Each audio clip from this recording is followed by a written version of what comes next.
very important story for the newcomers, and they should understand. Even the seniors who trained the newcomers, they should also understand. 1978 or 1980, when Anna Hazare ji had given up his job of a driver in the Indian Army and returned back to his village, Ralegan Siddhi, the biggest problem was drinking water, and women and men used to travel for over 3 to 5 kilometers to fetch water for drinking purpose, and the source of income was, I was told, was more or less prostitution and country-made liquor. And within a short span of 10 years, how did he transform the entire village? And people gave up drinking. You decide now, you want to do it or not. Sir, I don't want to sit inside the studio.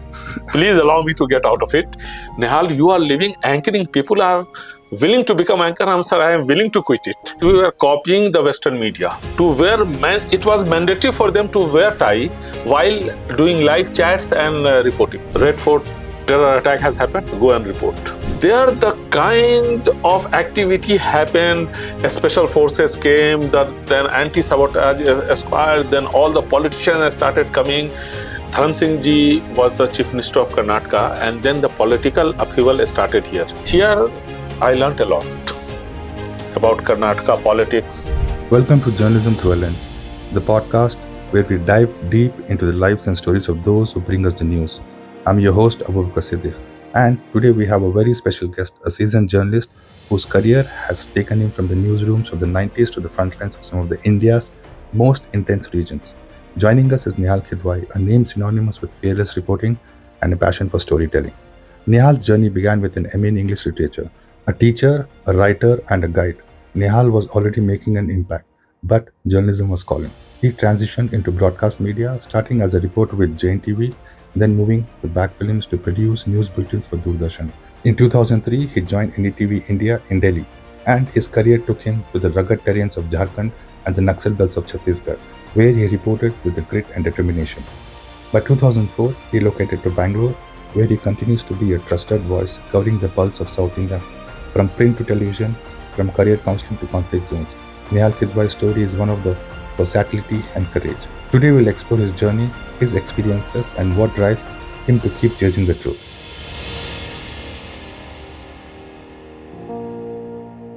Sir, congratulations for winning the Karnataka Media Academy Award. It's almost been, you've been in journalism field for almost like 25 years. So how's been the journey so far? Thank you so much. First of all, I would like to thank the people of Karnataka and the government of Karnataka and the Karnataka Media Academy for this recognition. I will remain thankful to all of them. As far as my journey is concerned, I always wanted to be a broadcast journalist, but my passion was for radio. And the second passion was to make documentaries. And but certain circumstances were there that drove me into day-to-day reporting, and that too into hardcore reporting. Hardcore reporting means breaking news and politics. And then I was driven by it because when I had started my career with Giant TV in Delhi, and there, if you tell us which year was this? It was the year 2000. Okay. And this year I had started, and there was a vacancy, so I applied for that. I was called and my interview was taken, and the editor was Mr. Anil Tyagi. I will remain thankful to him, Tyagi sir. And when he came to know about this award, he was so happy. The day I got the award, he called me and blessed me, and really I am thankful to Anil Tyagi sir. Unfortunately, among us is not Satish Dwivedi ji, who taught me the basics of reporting during my early days when nobody was there to teach me. And then Atul Nigam ji, who cooperated with me and who had supported me. So, because as I told you earlier that I was more interested in documentary making, so in Giant TV, when I was there in the year 2000, at the start of my career, there they were training certain people to make documentaries, though I was chosen for general news. Okay. But there again, that thing was there in my mind that I have to make documentaries like as documentaries are being produced by National Geographic or Discovery and the channels of this type, this genre. So the moment I came to know about this special session, I attached myself with this the training session. So it used to happen in the evening. So after finishing my work, I started doing it. And I learnt a lot. And fortunately, Atul Nigamji, about whom I told you, he was the executive producer, and he liked my passion and job. And then he asked me that if you are interested, I will take you away from general news to documentary making. I agreed for this because it was something, it was my latent desire. So I got into documentary making, and I was immediately sent to Maharashtra. And there I made wonderful documentaries. I'm not certifying myself, but this is what the feedback I had got, because I was totally driven by National Geographic and Discovery Channel. So on the pattern of that, on the basis of that, because that was not the age of internet, so you have to learn on your own. So from my seniors, from my senior producers, cameramen, editors were very helpful, and especially Nishant. And Nishant Bhai is just like my brother. So they all taught me a lot. And then I started making documentaries. The first documentary I had shot, it was on Anna Hazare's first model village of India.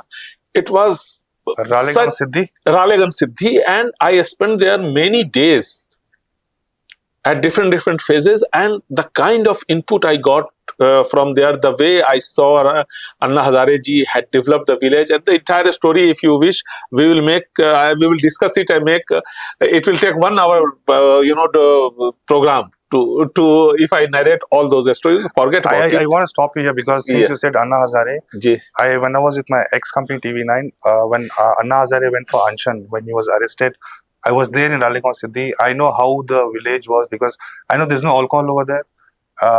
No smoking over there, and a lot of other things are there because I've experienced. Yes, sir. When you are talking about it, let me tell you, 1978 or 1980, when Anna Hazare ji had given up his job of a driver in the Indian Army and returned back to his village, Ralegan Siddhi, the biggest problem was drinking water, and women and men used to travel for over 3 to 5 kilometers to fetch water for drinking purpose, and the source of income was, I was told, was more or less prostitution and country-made liquor, and very popular brand was Sunshine. Within a short span of 10 years, how did he transform the entire village? And people gave up drinking. And during those days, I used to be, unfortunately, a chain smoker. So, because we were shooting in the year 2000, villagers said, okay, fine, you people are used to, so please do it. But we morally could not allow ourselves to do it. So every time we wanted to smoke, we used to get out of the village, and it was around 6 to 8 kilometers we used to travel, and we used to smoke. Just you won't believe it. I have experienced personally, sir. I was caught by the people of village. And government schools during those days, I saw there in Ralegan Siddhi, they were better than private schools of today. So forget about all this. When I returned after shooting all these documentaries for Doordarshan, for Jain TV, one day what happened that Anil Tyagi sir, whom I respect a lot, and he is my mentor also. So Tyagi sir one day asked me, Nihal, so early you come for work and you are here in the studio till midnight. What do you do? Sir, I could not learn TV. I have to learn here. That's why I have come here. So whenever I go home, I just sleep and come back. So my breakfast used to be there in the studio, lunch, dinner, everything in Jain TV studio.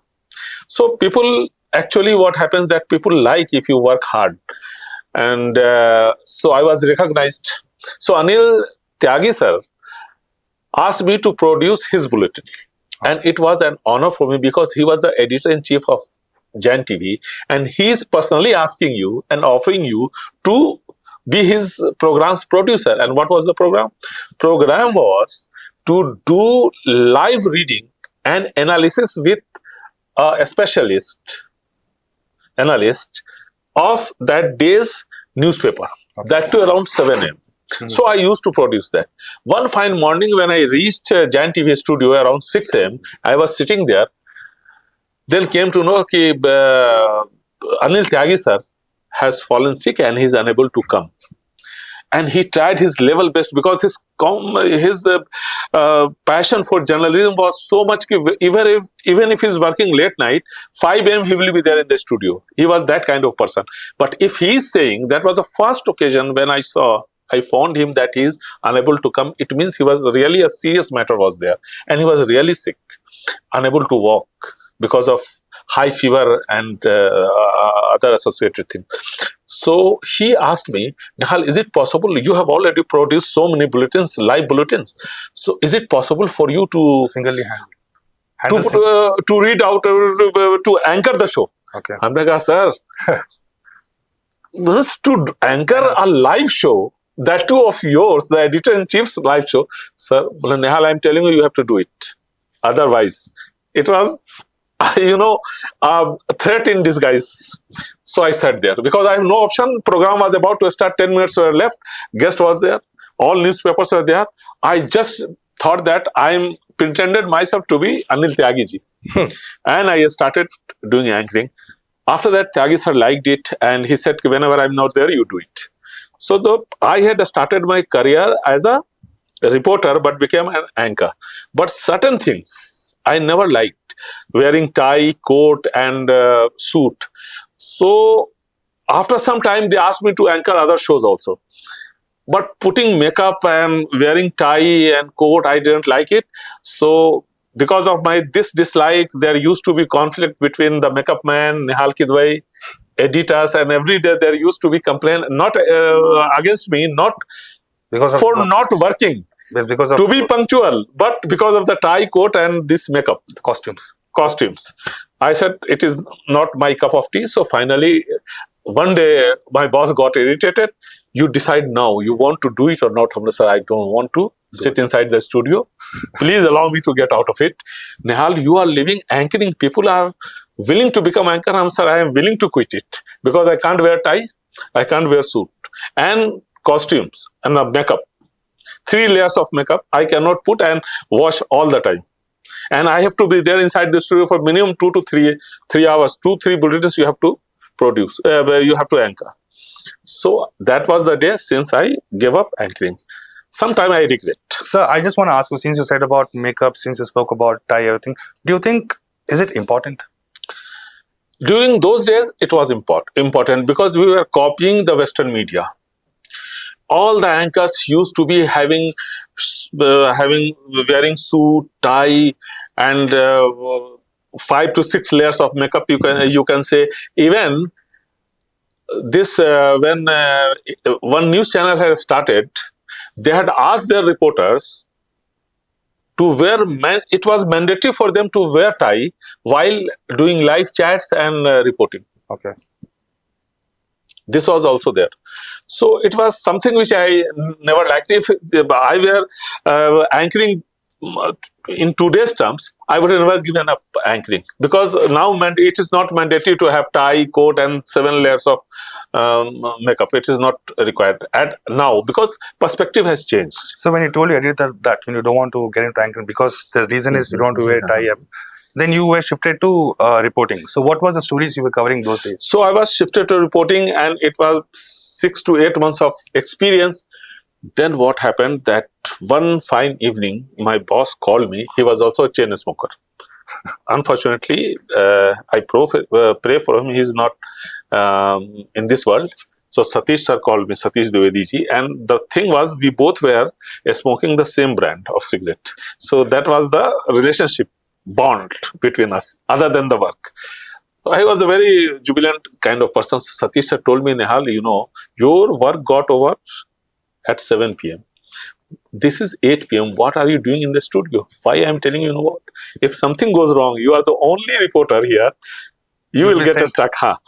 But your passion, your commitment is amazing. But spend some time here and there and you will get more information.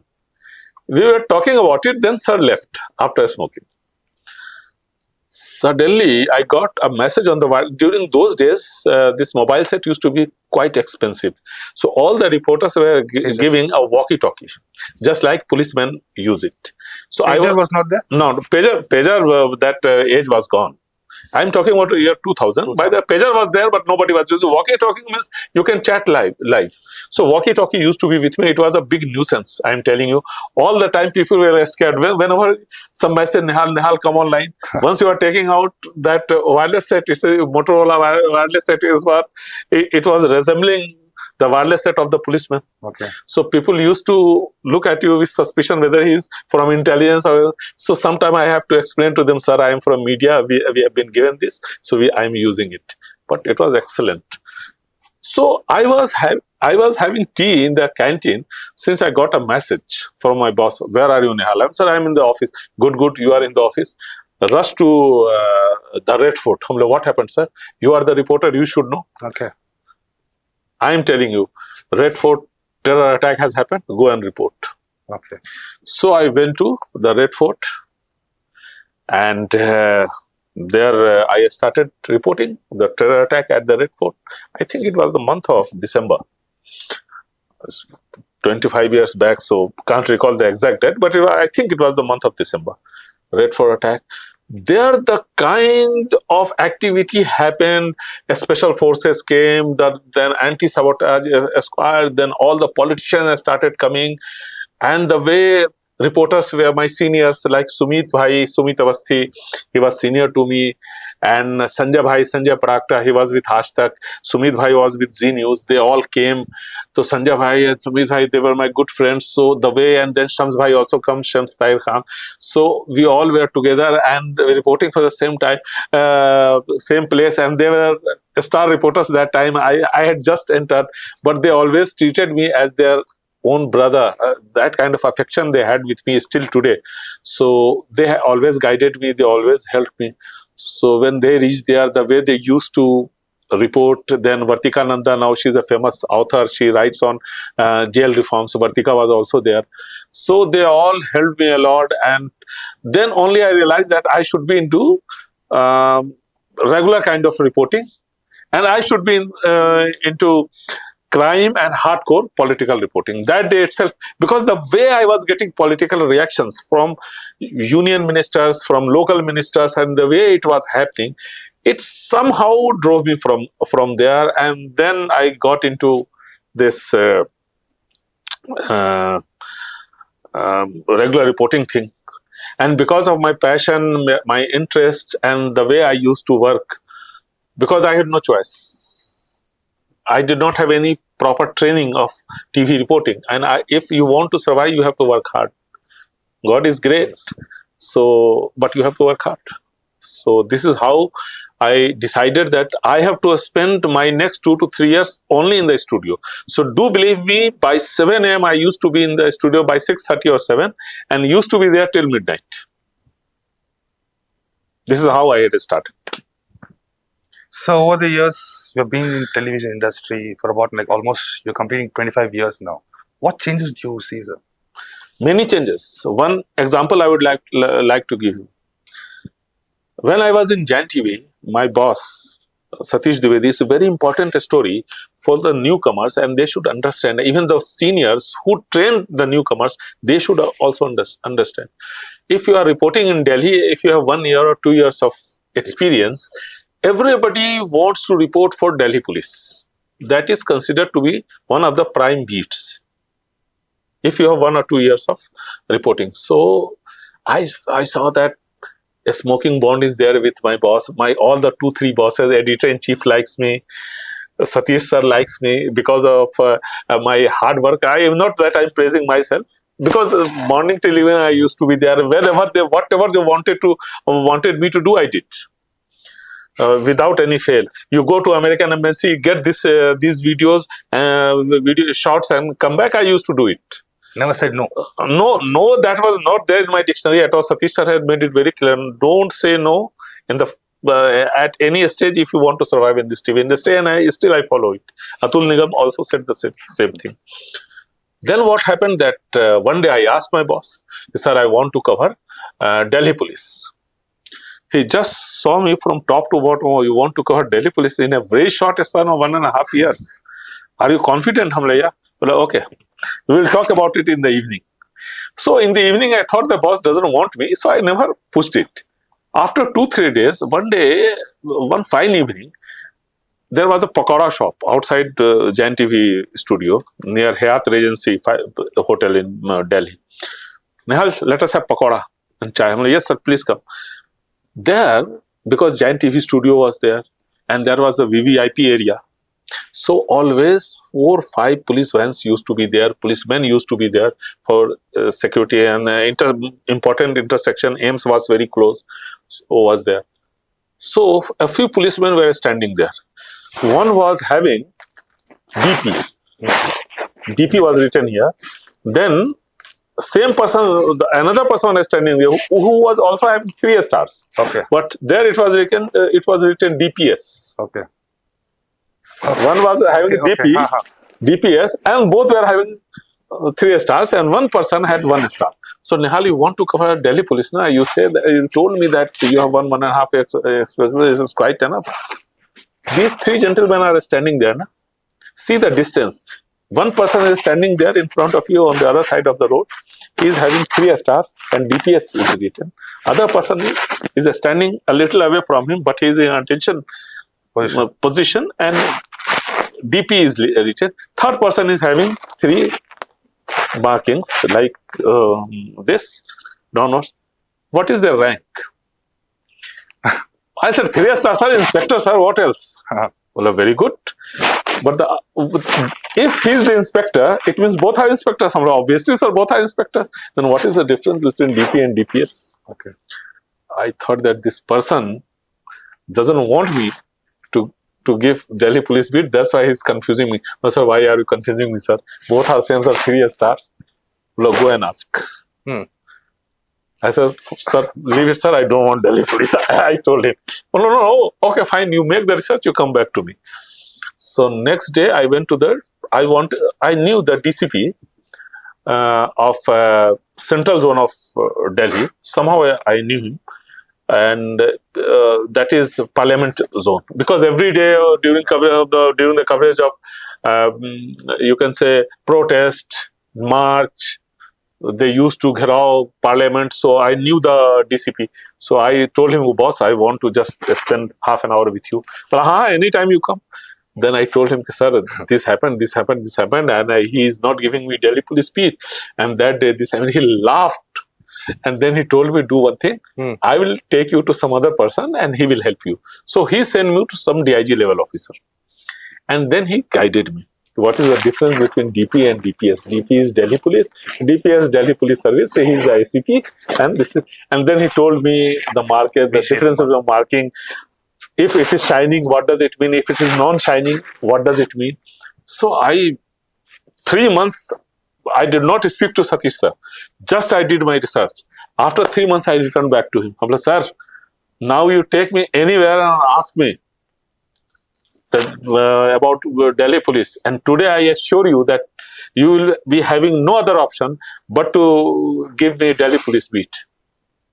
So no need to take anywhere. You tell me Delhi police commissioner what is his rank. I'm like, sir, that day you asked me about stars and you are talking about rank. Oh, no, you are telling me that you have mastered it. No, you tell me.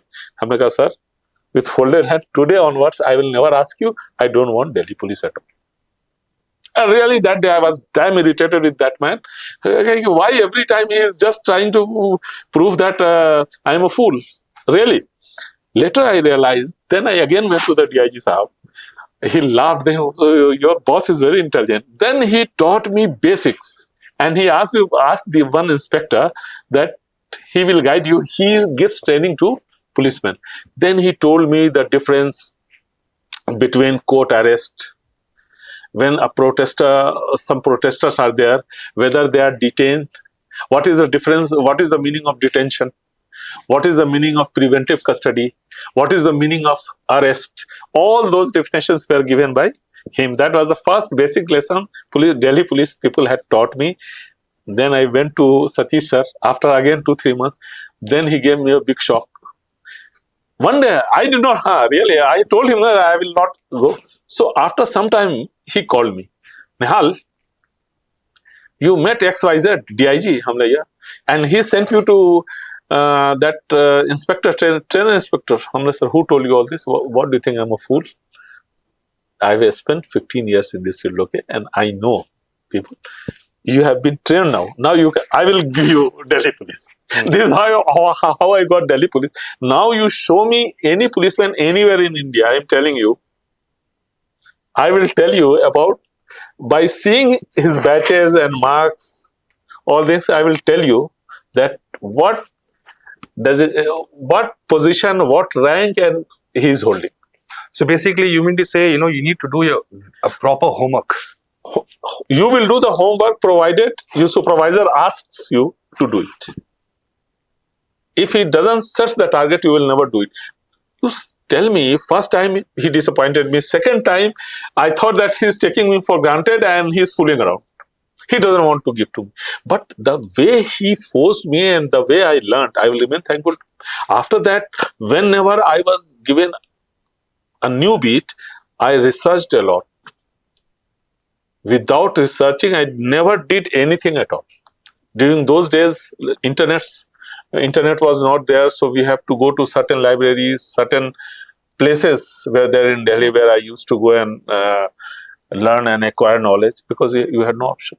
So those days, as a journalist, to get any beat, you actually had to prove yourself. You had actually prove yourself. But how do you see the difference now? Because, you, for example, you said like you want to do Delhi police beat, but you editors are like, first understand the basics of who is what ranks, everything, It takes some time. But today, it's totally different. Today you see a person who's doing politics, tomorrow he ends up doing sports.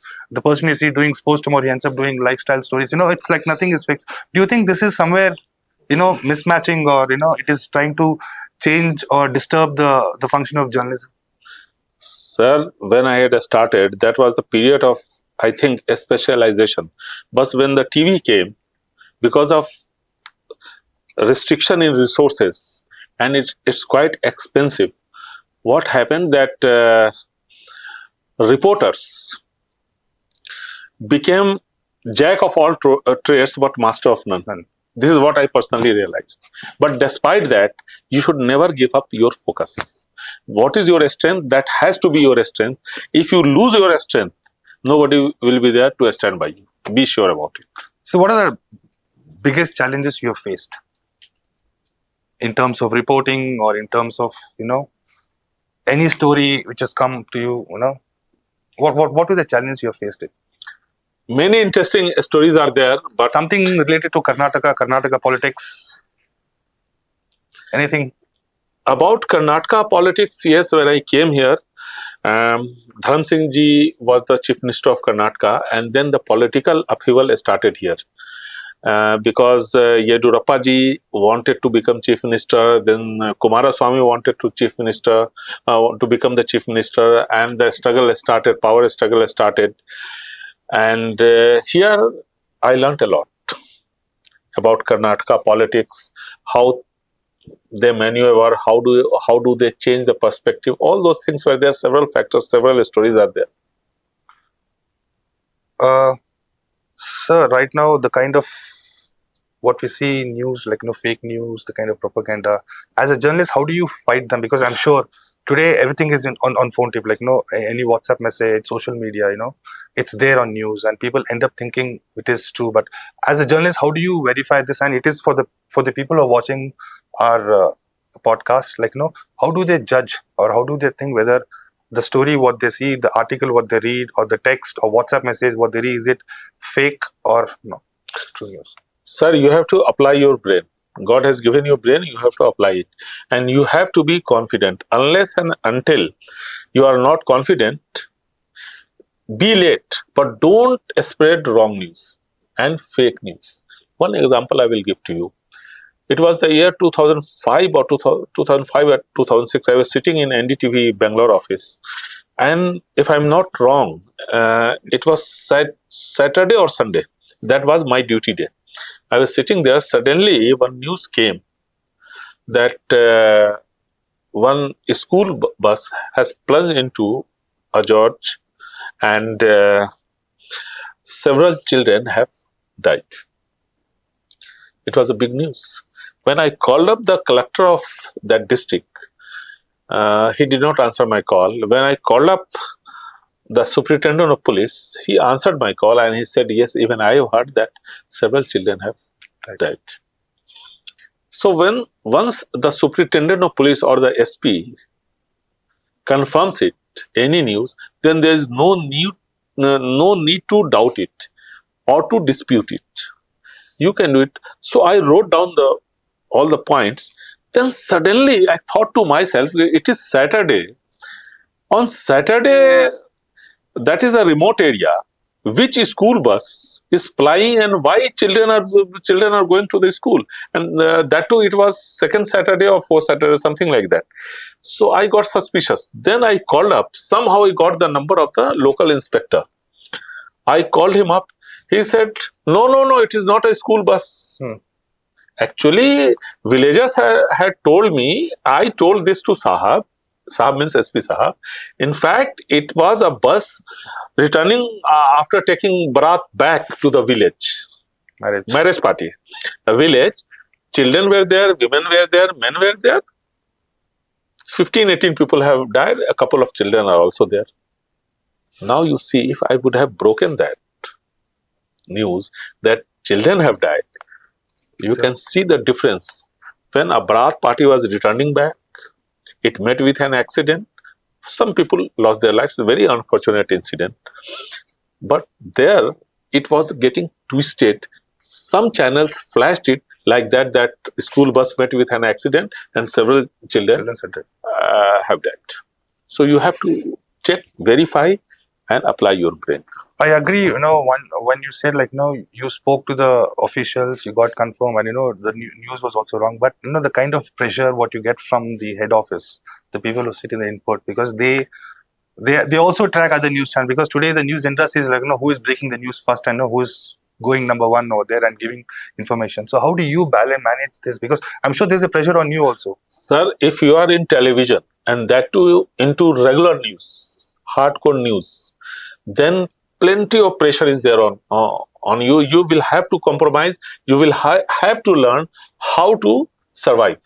One example, when Chinnaswamy Stadium blast had happened, cricket match was about to start. I was having dosa along with my camera person and one intelligence officer in Karnataka State Cricket Association canteen.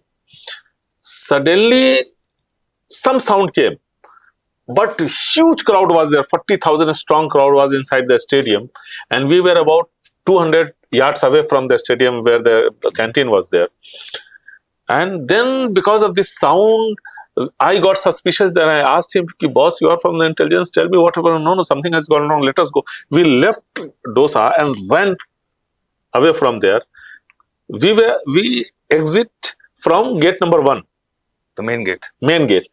But it had happened very close to that HL, right opposite HL headquarters. Entrance gate of the HL headquarters. Means right behind the stadium. Gate number 8 or 9, something was. It was like that. When I reached there, I found people were lying there at the gate. And several people were crying. Ambulance came, they took all of them away. Luckily, nobody died there, but because it was a moderate blast, so low intensity blast. So what happened, because I had seen everything, I had heard the noise also, and the policemen who were present there and the eyewitnesses and those who have sustained injuries, some of them were in talking condition. They also told me that it was a blast, a bag was kept there. The moment they went close to that gate, suddenly it blasted.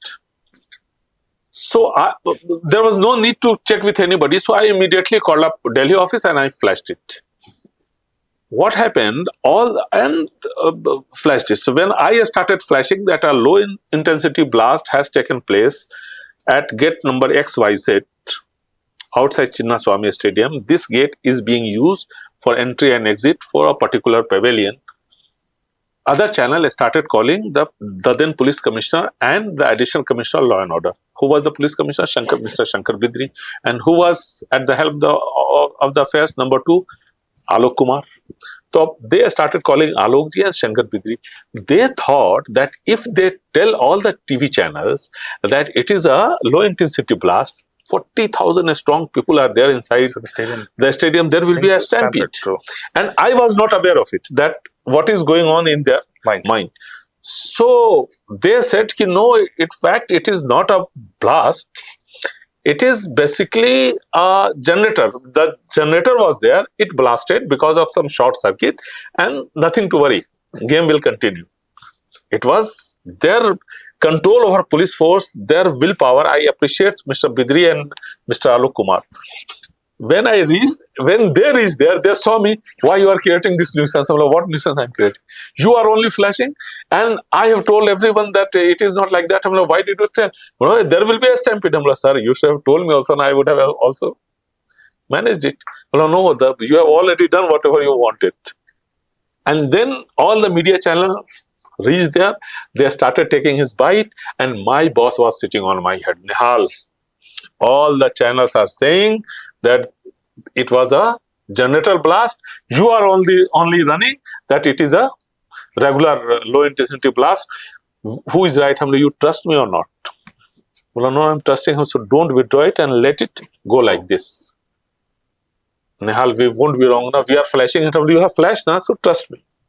After that, Shankar Bidri came. The suddenly 24/7 asked me, we will do live phono. Don't do live phono with me. I will do live phono with Mr. Bidri, Shankar Bidri, the Commissioner of Police. So I put the line, my mobile handset to Mr. Bidri, and I apologized to my other TV channel reporter. I said, sir, it is a low intensity blast or it is a generator blast? He said it is a low intensity blast and a few people have sustained injury.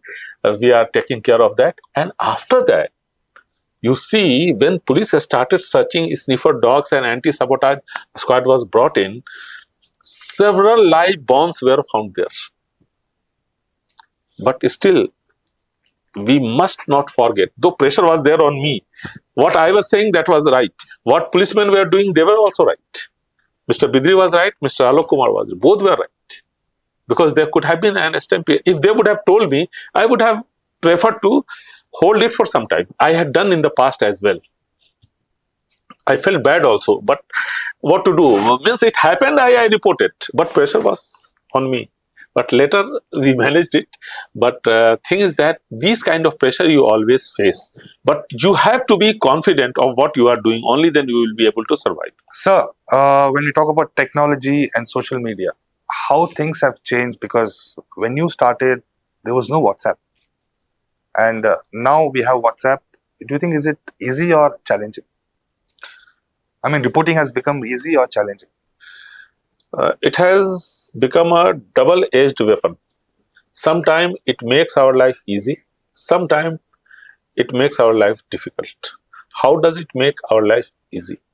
Suppose if something used to happen before the arrival of WhatsApp and the technology, something happened, suppose in Mysore. So first we have to travel to Mysore.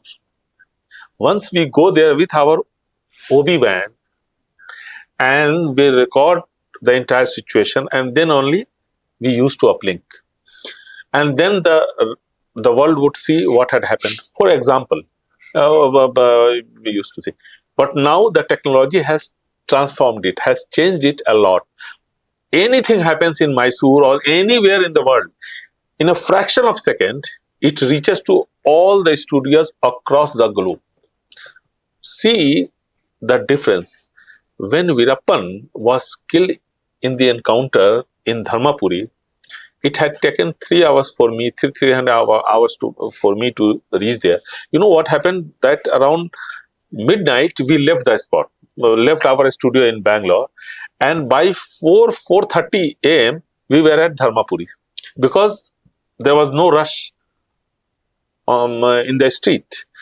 Roads were empty, so the late Vinu, who was the senior camera person, video journalist, he drove the OB van. We did not wait for the OB van drivers and engineers, and I was sitting next to him, so he drove the OB van, and it was his commitment.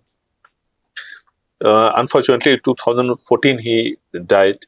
So Vinu sir and I both were in the OB when we reached there. It was around 4:30 when we reached the spot, if I'm not wrong. Then Virappan's body and two of his accomplices' body, they were lying there outside. When we reached there, suddenly I saw it. So I asked Vinu sir, you do one thing. People have not arrived here, and let us take the shot because it was such a big news. And it was his commitment to the profession that he drove, despite being a senior most camera person. He drove the vehicle, OB van. It is not easy. You have to drive the OB van in a controlled way, because if you drive fast, the dish will fall down. And more than it's very expensive vehicle. Very expensive vehicle, crores of rupees were involved. Anyway, we reached there, and first I asked Vinu sir that you please raise the dish, let me shoot. Because of my interest and passion, I had learned how to shoot and the operation of camera, video camera. So I shot the first shots. Still today you see on NDTV, that was shot by me, but I got confused because there was no mustache on Virappan. So I got confused, who is Virappan? And just I had arrived from Delhi. So that much information was not. I had full research about Virappan and all those things, but I got confused because there was no, that mustache, that was a signature mustache, that was missing. So what I did, I took block shots, individual shots, mid shots, as many shots I could have taken. And see the transformation of technology.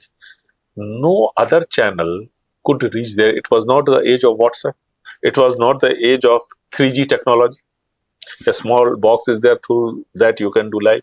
So you had two options. And there were no backpack also. From backpack also, by 3G technology, yeah, 3G, I'm talking about it. So you had two options, either to do live through your OB vans or DSNG. There's 2-3 sets of small boxes. You set it there, connect the wire. It used to take 1 hour minimum, and then you can uplink. The third option was to uplink through a fixed studios, especially Jio, Reliance was running it, but that was quite away from there. And expensive also. Expensive also, but anyway, we had reached there first with our OB van, and after my arrival, other teams also reached there, but without OB van, because their OB vans were somewhere else. I think in Andhra Pradesh. In that time, it used to be United Andhra. So it was in Hyderabad. So it took time to reach Dharmapuri. So till 11:30, if I am not wrong, NDTV was the only channel that was showing how did the encounter happen, and Virappan shots of Virappan dead body, the location where the encounter had taken place, the interviews of some of the policemen who were engaged in this encounter. So first interview, those things were especially on NDTV with exclusivity till 11:30.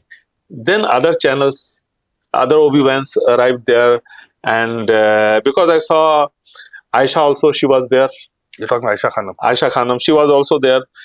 So Aisha madam was there. Others were also there, but OB vans were not there. That was the biggest problem, how to uplink. So they were feeling restless, and I used to tease them a lot. They go, I am doing it. So that was the advantage of having technology at the right time, at the right place. So NDTV got the advantage that day, and everybody was calling me and congratulating me for outstanding coverage. Only I know that this is a technology that gave me the advantage. I could reach there in time, and because OB van was with us, so we were ahead of others. Then other channels also reached there with their OB vans, and they also started doing it. But till 11:30, if I'm not wrong, in national TV channels, NDTV was the only channel where people watched it. So you say the technology right now, what way is it's an advantage? To an extent, it is an advantage. To an extent, it is not an advantage as well, because what happens that once something happens, some incident happens, or something goes wrong, we get the video, TV channels air it, web portals put it, it is also on social media, and then because it happened and you got the video, the value goes off, and the in-depth reporting goes missing. So just now spoke about social media. The impact of social media, the public opinion on social media. Do you think somewhere mainstream media or traditional media is trying to lose that grip, or There is a debate on this. It's going on, that whom should be believed, whether the social media or the traditional media. Now the audience has to decide. But social media has to travel a long distance now they have to cover to establish the kind of credibility that today the print and electronic media has. And for this, a regulatory authority is required, because we have seen at several places violences, not only communal violences, ethnic violences have also happened because of the wrong reporting on the wrong audio clips played on social media. So do you think still the traditional media holds the power? We can say so, because even if news items or audio clips are there on social media, people watch TV and then they confirm it with newspaper. They verify it whether the news that is being aired or shown by social media, whether that is correct or not. Most of the people who are educated and they want to know what is happening around them, they confirm the news with newspapers web portals, with traditional newspapers web portals, with traditional TV channels web portals, NDTV.com or the Indian Express or the Hindu or whatever media, Salar or whatever it is. So they go to the website to reconfirm and recheck. So that credibility that the traditional media has, or it has earned over the years, that the social media could not get it. Though social media is quite fast to spread the news, but the credibility is still missing. And why it is missing? Because most of the time people have found it and they feel it that they cannot trust the social media, what we call the WhatsApp university. You can edit, you can, we are living in the age of AI, artificial intelligence, deep fake technologies being used, prime minister's video, other prominent person's video, deep fake videos are being spread. So the credibility chain has broken. And that is why still the traditional media, whether it is newspaper or whether it is TV, that still holds the ground. Whenever something happens, do believe me, even if I ask you, you also go to the prominent newspapers or the prominent TV channels web portal to check whether it has happened or not. So you spoke about AI, artificial intelligence. What do you think the future of AI in journalism? Do you think it is going to replace journalism or a journalist? Sir, one thing is very clear, that artificiality cannot replace anything that is solid, which is traditional. That cannot happen at all, because once people come to know that an artificial intelligence news reader is there in form of a male or in form of a female, and at the same time a human being is reading out a news, what would you like to do? I am asking you. Definitely, I would go for a human reading news, because you understand the feeling, and you will also come to know that it is not something based on data. He is getting the direct input and narrating their story. But here the artificial anchor, male or female, whatever they will be speaking as per the input provided by data. So that there will be a big difference. See, advanced countries are there, the US or the UK or the other European countries even take the birthplace of AI, or even take China. There too people who don't trust.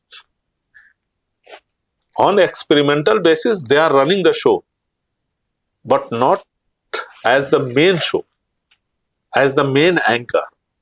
Till date, AI could not take that place, and I don't think in coming days also it is going to take the place. Yes, for some entertainment, some infotainment, it is fine. But once it comes to hardcore news, political news, or anything else, there human presence cannot be replaced. Be sure about it. This is my personal. I may be 100% wrong also. Sir, what's your message to the upcoming journalists who are entering into the field of journalism, or who have decided they want to be journalists?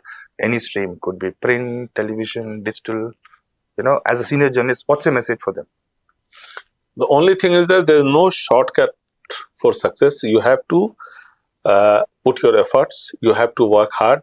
Nowadays, we are living in global village.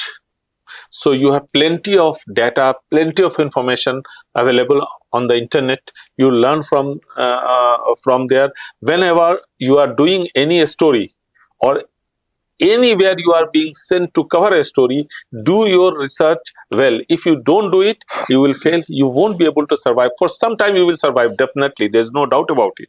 But if strength is not there in you, if you don't have commitment, you don't have passion, if you are not passionate about your work, you are not committed about your work, that dedication is not there, then you will not survive for a longer period of time. So my next question is, you have been in the industry for almost 25 years. You have seen good reporting, you have seen bad reporting, you have seen fake reporting, you have seen you've given a chance to you, what changes you want to see, or what changes you want to bring in the present journalism system? See, all those youngsters who are coming to this profession, they should make up their mind that come what may, somehow they should narrate to the world, whenever they are given the opportunity, the truth. Though they will have to persevere for this, they will have to work hard, but they should narrate the truth. This should be their effort. If you make this effort, out of 10 times, might be once or twice they might fail, but at least 8 times they will be delivering the truth. They will be justifying their profession, and they will be having some sort of confidence in themselves that for what we had come, we are delivering it. My question is a little different. It is because, if I'm not wrong, NDTV is the first channel to start mobile journalism. Right? NDTV is the first channel to start mobile journalism. How do you see the transformation? I mean, somewhere it is mobile journalism is also giving news very fast, but at the same time, it is trying to cut short of employment of jobs. Do you really agree that mobile journalism is going to create some problem in future for people, in terms of holding their jobs for a long time? Mobile journalism is going to stay, no doubt about it. It is again a double-edged weapon. It is good for people, it is bad for employment also, one way or the other way. Not only, almost everywhere it is happening. How it is happening? Why I am saying this? Previously, if I have to do a live chat with the studio for any breaking news or any crime news, or even if it's a formal chat, live chat for the audience, you know what used to happen? I have to go to the studio first, or the OB1 has come to the spot, or a DSNG setup has to come to the spot. Only then, from there only, if any one of the 3 equipments are there, you were in a position to do live chat. And one cameraman has to be there, one OB1 engineer, or the DSNG engineer, or the satellite engineer. One of the 3 engineers have to be there. And then you need a cab to carry the equipments from one place to other. Now what has happened? There is a dedicated app. You are paying very small sum of 35 or 40,000 rupees a year. You get one license. Wherever you are, if you are in the network coverage area of 3G minimum, now we are living in the age of 5G. If you are getting minimum 3G, a strong network of 3G, you can go live on air from anywhere, wherever you are. So it has created a problem for jobs mojo on the whole across the globe. But at the same time, it has made it easier also to do live telecast from anywhere, from wherever network is. In simple terms, to say cost cutting. Cost cutting is also there, and sometimes it is easier also. Suppose something is happening around you, and you have full HD quality mobile phone, you can shoot there itself the story. You can stand before the camera and you can record your voice also, and you can send it to your studio. You can edit also. Edit also, and there no need to call the camera person and the video editor, because that availability is theirs. So that's why I'm saying that it has become a double-edged weapon. Now there is a setup inside my car. One setup is there at home. From wherever I think that I should go live on air, I get the opportunity, I get the story, I do it. So my last question to you is, today the scenario what we see, the so-called social media, the so-called influencers who call themselves as journalists, because to become a journalist it takes a lot of time. It's all about experience, hard work, and all that. Today the situation, anybody who's got a smartphone, he ends up being a journalist. So what's your message? What do you think? What could be the future now? Anybody who has a mobile, they start talking, they just start sharing things, like, without having a basic background. Like, again, it could sometimes could be a wrong information. Where do we see them in the future? Sir, if he is writing, he is telling or narrating the right thing to the audience and people are watching, he's definitely doing journalism. There's no doubt about it. But if you put wrong things, after a particular point, after some time, people would come to know that you are not a true person, genuine person, and they would stop watching your channel. They would stop watching you as well. So you will lose your credibility, your channel, your portal would lose the credibility. So as long as you are not a genuine person, you can't be a journalist. Whether you are holding a camera or mic or whatever you are holding, it is not going to make any difference. Thank you very much, Nihal sir, for giving your precious time for us and giving those informative stories from how you started your journalism. And the one thing what you said about the fake news, what we need to understand is use your brains, which is actually true. Any fake news, use your brains, and before sharing, before talking about it, think about it. If not, Google, check with mainstream medias if the story is right or not, then share it. If not, just delete it. Thank you very much for watching Daily Salar District.